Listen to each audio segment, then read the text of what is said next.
Hey, Joe 200, welcome back from spring break. I know you're a few days into it.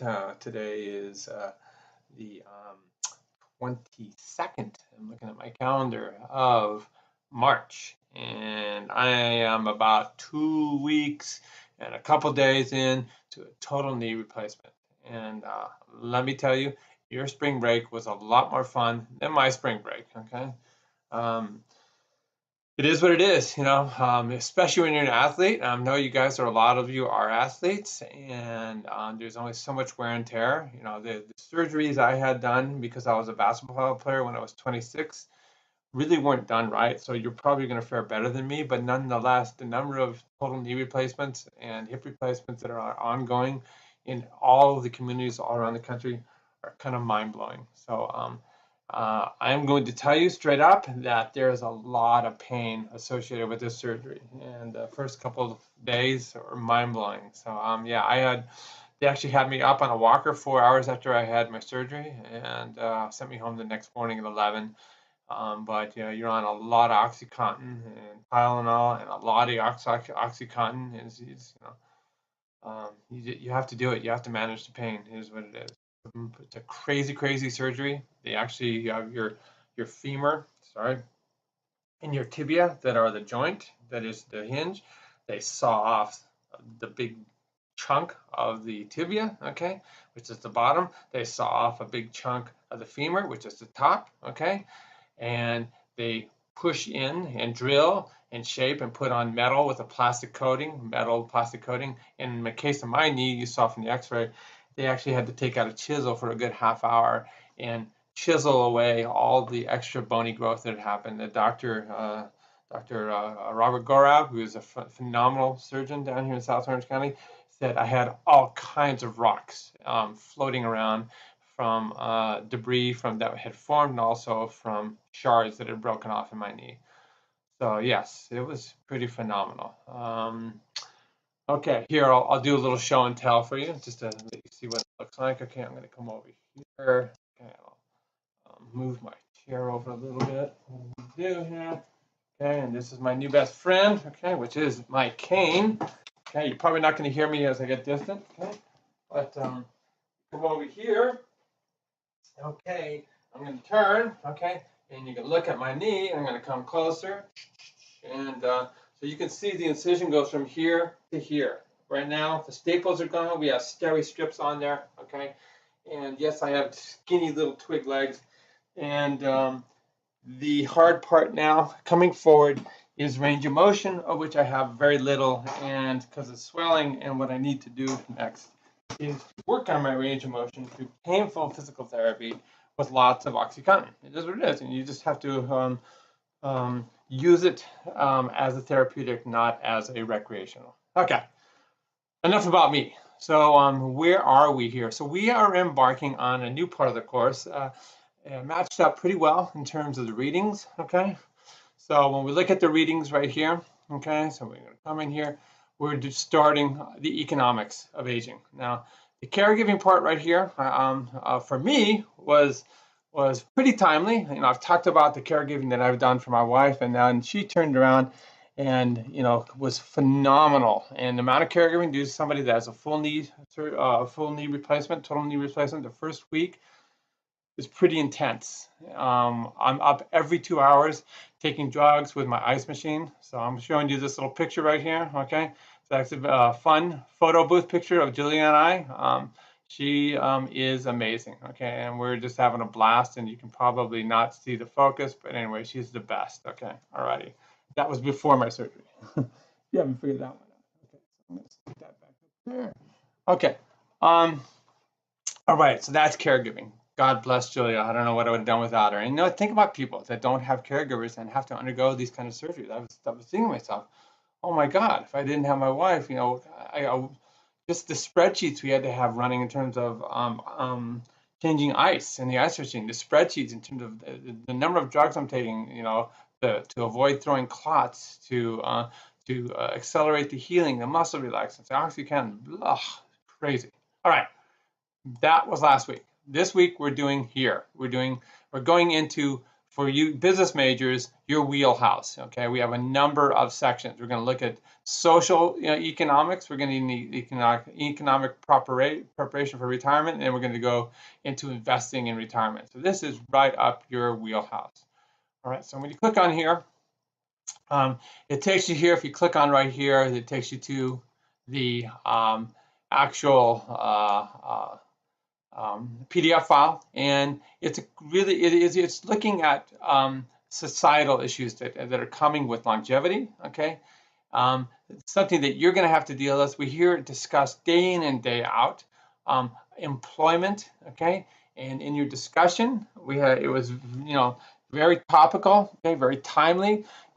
Maintaining employment, into old age, it's so hard, okay. So again, here's the actual chapter, okay, and it talks about the need to remain competitive. You know how hard when I was your age, yeah, I was the guru of technology, sure, I was the bomb. I'm 61 going on 62. I'm not so much the bomb in terms of technology anymore, okay? And what happens as you get older, stable work becomes uncertain, as it's indicated here. Health insurance is a big issue. Benefits, do you get a 401k? Okay, the savings in our country for people my age is absolutely mind-blowing right now, okay? If we look at somebody that is 65 years of age and we look at the median, okay, this is the midpoint, okay, of savings that people have less than 25,000 total, and they're already at 65. What are they going to do?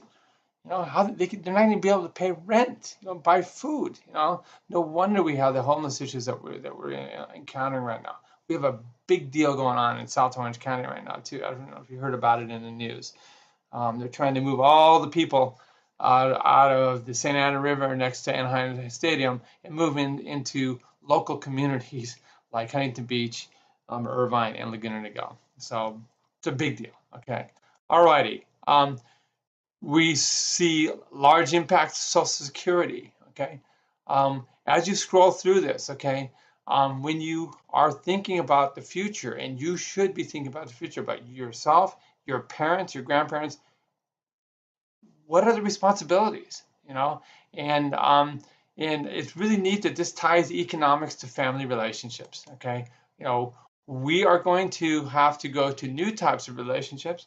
I think with the American model of being completely independent on our own and losing sight of the strength of the family collective, it has to be reversed. It has, I fully realize, my son graduates from USC this year, that in order to get himself going and launched, okay, he's probably going to have to live with us, bank some money, okay, and then move on. And there's even a chance him or my other son may take ownership of this house, and I'm going to build a grandpa shack in the backyard, or I'll move into the office down here. This is the new reality, because you're much stronger financially as a family collective than you are independently.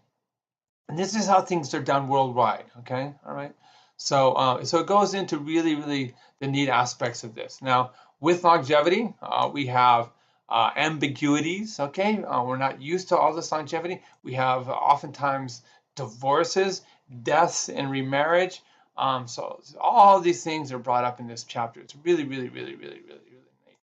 Okay, you should be totally involved in this as business majors, looking at the intergenerational financial exchange and inheritance, okay? So you should have that discussion at some point with your parents, okay? Do they have a trust set up for you? Do they have a will set up for you? How are things, transfer of funds are going to be set up? They can be sending you money right now on an annual basis, on a tax-free basis.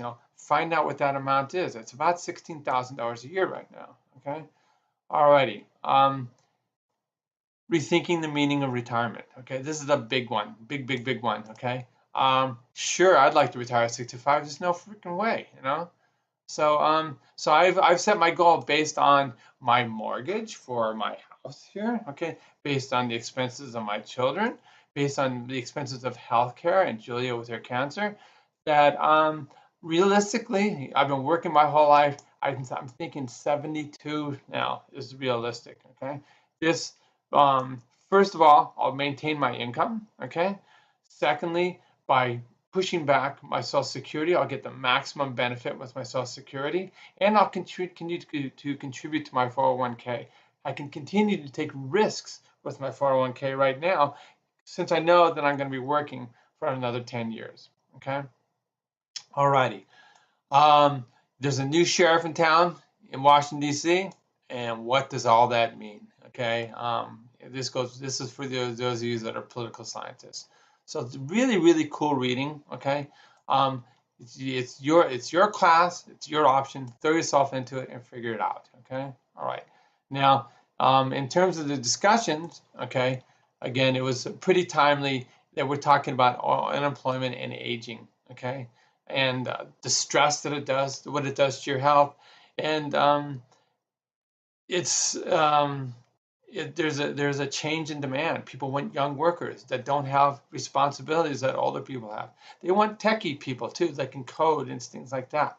They want people that can work all hours of the night. Okay, that's what employers want. When I first started at USC, I routinely worked 15, 16-hour days. When Julia worked for Pillsbury, Madison, Sutro, Lillick, and McCoe in downtown LA as an attorney, God, she worked 7 days a week, 16 hours a day. It was mind-blowing. That's what you have to do to make it. Okay. So old people can't do that. You just can't. I don't have the stamina. It is the reality. Think about, so this is white collar. Think about somebody like me, if I was a blue collar worker, okay, and I had this kind of knee injury and the loss of income that it might have, who knows how long it would take me to get back, and how are you going to maintain that? Disability only goes so far. Alrighty, so this is really cool stuff. Throw yourself into it. Lastly, okay, what do we have? We have, look over here. We have a new critical thinking summit due March 26th. And you know what the key to success on this is? Is to read it and follow the directions. Follow the directions. Make these links as indicated here. Okay, define them as indicated here. Use your references. Cite them in the text. Okay, do not use Livestrong. Okay, that is not a valid reference. Okay, no good. Do not cite material from our course. You need to get outside material. Alrighty. We want you to personalize this. So there's a good chance that you know somebody, either a friend, a family friend, your family member that has Alzheimer's, diabetes, and they've had to deal with it. So you need to personalize it and throw it into your 2-page paper. We're not asking for a whole lot. Okay. Look for your Turnitin receipt. Okay. Get it in on time. Okay. It's all about evidence. Okay. By having this valid form of evidence, it always gives you the best argument. All right. All right. So that's it for now, guys. And I'm going to see you next week. I'm going to go ice my knee and elevate it.